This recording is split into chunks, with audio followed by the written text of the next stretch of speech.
Hi friends, welcome to my channel Praveena fashion home. ఈరోజు నేను ఒక యమ్మీ రెసిపీని మీతో షేర్ చేస్తున్నాను అండి. ఇది ఒక యూనిక్ రెసిపీ అనమాట. చాలామందికి తెలియకపోవచ్చు. అందుకే ఈ లాక్డౌన్ టైంలో చక్కగా మీరు ఇది రెసిపీ అనేది చేసుకుని తింటారని చెప్పేసి నేను ఇది మీతో షేర్ చేస్తున్నాను. ఇందులో న్యూట్రిషన్ వాల్యూస్ చాలా ఉన్నాయండి. మనకి హెల్త్కి చాలా మంచిదన్నమాట. మీరు పెద్ద ఉసిరికాయతో రెసిపీస్ చేసుకుని ఉండొచ్చు, బట్ ఇది చిన్న ఉసిరికాయ అన్నమాట. దీంతో ఎక్కువ రెసిపీస్ అనేవి అందరికీ తెలియకపోవచ్చు. దట్స్ వై నేను ఈరోజు ఒకటి మీతో షేర్ చేస్తున్నాను. ఓకే, నేను పెద్ద సైజు చిన్న ఉసిరికాయలు అంటారు కదా, వాటిని తీసుకున్నాను. ఫస్ట్ వీటిని బాగా వాష్ చేసుకోవాలి. తర్వాత వీటిని చిన్న పీసెస్ కింద కట్ చేసుకోవాలన్నమాట. నేను అన్నిటినీ కూడా చిన్న పీసెస్ కింద కట్ చేసుకున్నానండి. చూస్తున్నారు కదా, ఈ ఉసిరికాయ ముక్కలు అనేవి ఒక కప్ తీసుకుంటే రైస్ అనేది డబుల్ తీసుకోవాలండి. ఇప్పుడు నేను ఈ ఉసిరికాయ ముక్కల్ని ఒక కప్తో తీసుకున్నాను. 2 కప్స్ రైస్ తీసుకుని ఉడికించి పక్కన పెట్టుకున్నాను. తర్వాత దాన్ని ఉసిరికాయ ముక్కల్ని పేస్ట్ చేసి పక్కన పెట్టుకున్నానండి. తాలింపు కోసం పచ్చిశనగపప్పు, ఆవాలు, పచ్చిమిర్చి, వేరుశనగ గుళ్ళు, ఎండుమిర్చి తీసుకున్నాను. మీరు కావాలంటే అల్లం కూడా యాడ్ చేసుకోవచ్చు, అది మీ ఇష్టం. నేనైతే ఇప్పుడు ఏమీ యాడ్ చేయట్లేదు.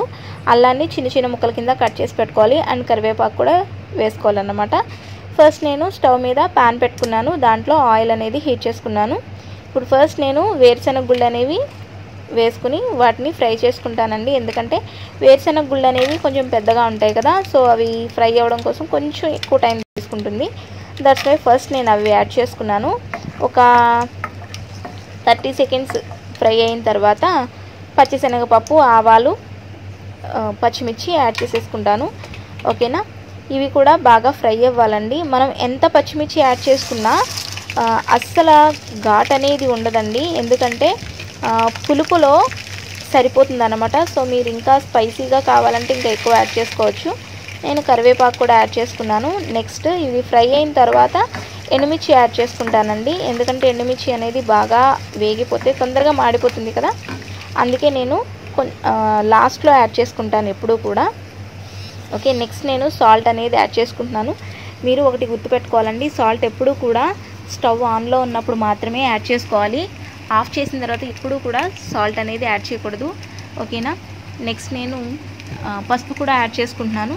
యాడ్ చేసుకుంటే ఇది తొందరగా ఫ్రై అయిపోతాయి అన్నమాట. సాల్ట్, పసుపు అనేది యాడ్ చేసిన తర్వాత ఏదైనా కూడా తొందరగా ఫ్రై అవుతాయండి.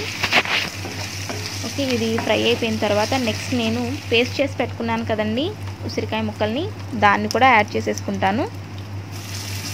ఇది సి విటమిన్ కదండి, సో మనకి చాలా మంచిదన్నమాట. ఓకేనా, ఈ ఉసిరికాయ అనేది చాలా తొందరగా కుక్ అయిపోతుంది.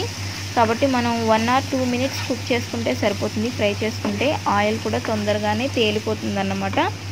మీరు ఇది కావాలి అంటే తాలింపు వేసినప్పుడు కొంచెం క్రంచీగా కావాలి అంటే గనక సగం తాలింపుని పక్కన పెట్టుకుంటే గనక మనకి కొంచెం కరకరలాడుతూ ఉంటాయన్నమాట. అంటే శనగపప్పు, వేరుశనగ గుళ్ళు అవి.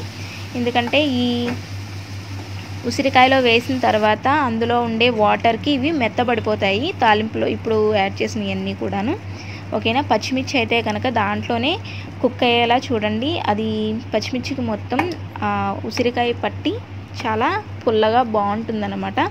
నెక్స్ట్ నేను ఇది ఫ్రై అయిపోయిన తర్వాత 2 minutes ఫ్రై చేస్తే చాలండి. ఫ్రై అయిన తర్వాత నేను రైస్ యాడ్ చేసేసాను, కలిపేసాను, అంతే రెడీ అయిపోయింది. మనకి యమ్మీ గూస్బెర్రీ రైస్ అనేది మాత్రం రెడీ అయిపోయింది. చాలా బాగుందండి. మీరు ట్రై చేయండి.